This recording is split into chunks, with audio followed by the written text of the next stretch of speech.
Welcome back to the deep dive. Today, we've swapped our usual economic charts for something a little different, a really specific and I think competitive corner of the sports world. Yeah, this is interesting stuff. We're looking at the Big 12 conference user rankings from the YAR Sports Network. And to be clear, we are not talking about traditional coaches on the sideline. No, not at all. This is about the users, the actual people controlling the teams in this, really high stakes virtual league.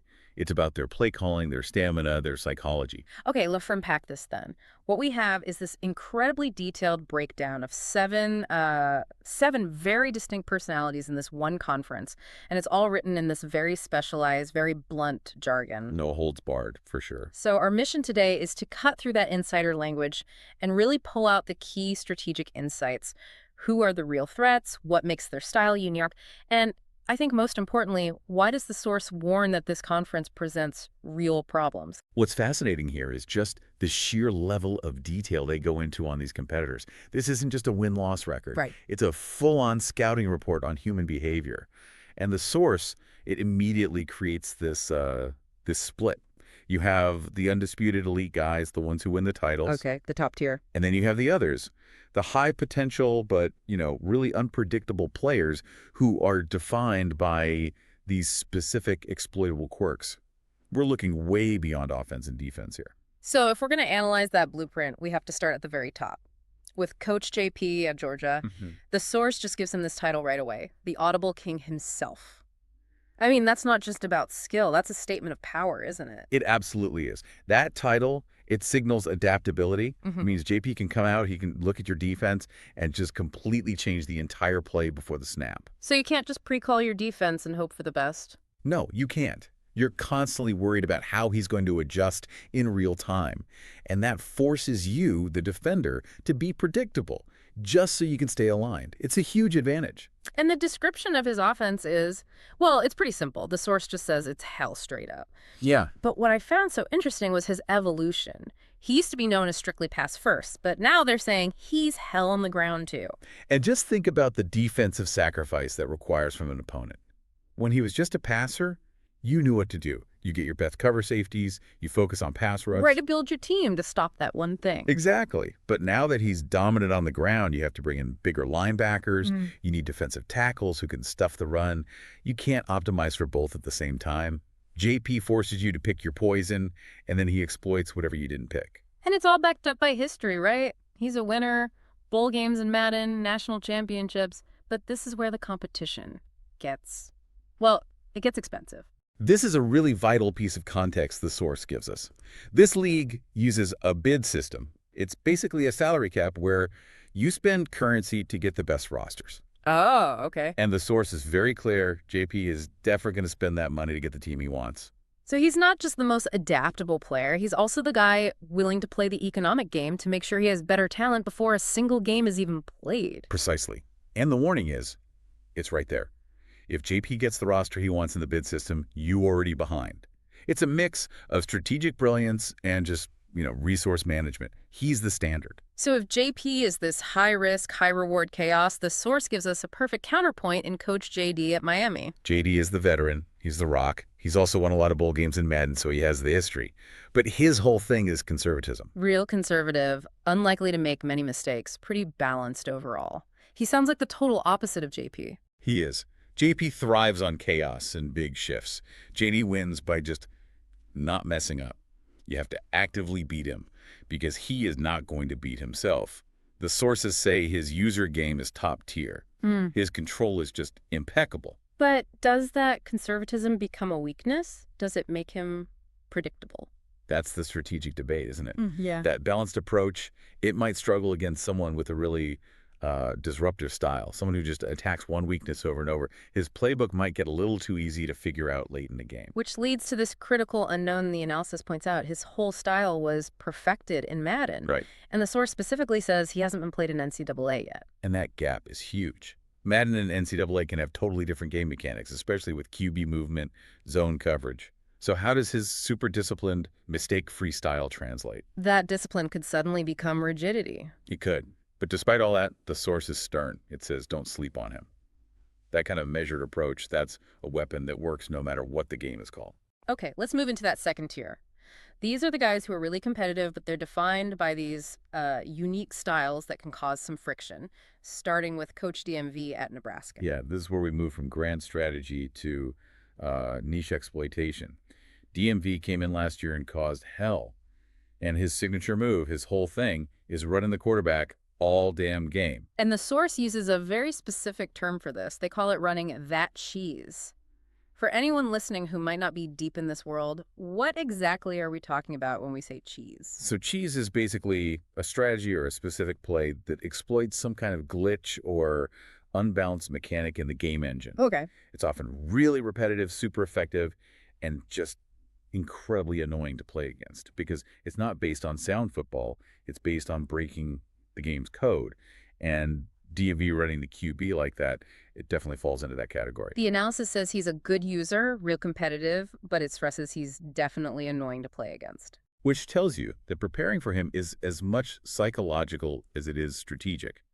You have to stay calm while you try to stop something that wasn't really designed to be stopped by normal defenses. It creates a tough choice for other players, doesn't it? Oh, a fascinating one. Do you spend hours and hours trying to find a counter for this one cheese play and maybe neglect your prep for a guy like JP? Or do you risk losing to a one-trick pony? DMV forces you to make that trade-off. That's his edge. Okay, next up, Coach Mack at Alabama. This is a profile that just screams potential, but it seems like he's held back by, well, things outside the game itself. Yeah, Mac's fundamental skill is there. He's a good user, real competitive. But the source's note on him is probably the most candid in the whole list. His big issue is that he must get locked in and handle his off-season shit. That is some blunt phrasing, and it points to a key part of all of this, preparation. What does off-season shit even mean in this context? It means all the work you do when you're not playing.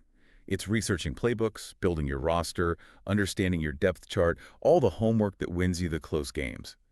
Mac has the talent, but the source seems to think he lacks that consistent dedication. It's a warning, almost, if he ever finds that focus. He goes from being a wild card to a top-tier threat. The source cautions, don't sleep on him, though, because if you do, he'll clip you real quick. He's like a strategic time bomb, just waiting for the right focus to go off. Here's where it gets really interesting for me. Combining strategy with mental vulnerability. Let's talk about Coach LA at Michigan. Okay, yeah. Ellie is a run-first type, and he will always compete. And his big strength is clear.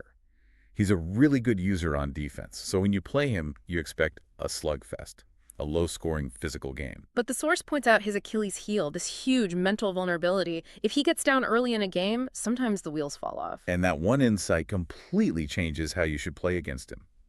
Your goal isn't just to score, it's to score fast and decisively to hit that trigger. You're trying to induce the breakdown. Exactly. You want to turn a 10-minute battle into a 5-minute knockout. You're trying to beat his mind, not just his defense. The tactical advice from the source is so direct because of this. Don't play around and leave him in the game. You have to keep the pressure on every single drive, because if you give that guy breathing room, his elite defense will drag him right back into the game. Yeah. It's a perfect example of how high-level strategy here is also about psychological warfare. All right, let's wrap up this roster with the last two. We've got the wild card and the throwback. Let's start with the total unknown, Coach YAR at Auburn. YR is just a new user. That's all we really know.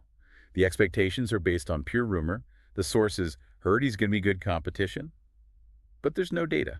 Zero. The source is cautious, though. It just concludes only time will tell what he really about once the season gets going. So for opponents, there's nothing to prep for, which in a weird way makes him dangerous. Yeah, you can't scout a ghost. He's pure speculation.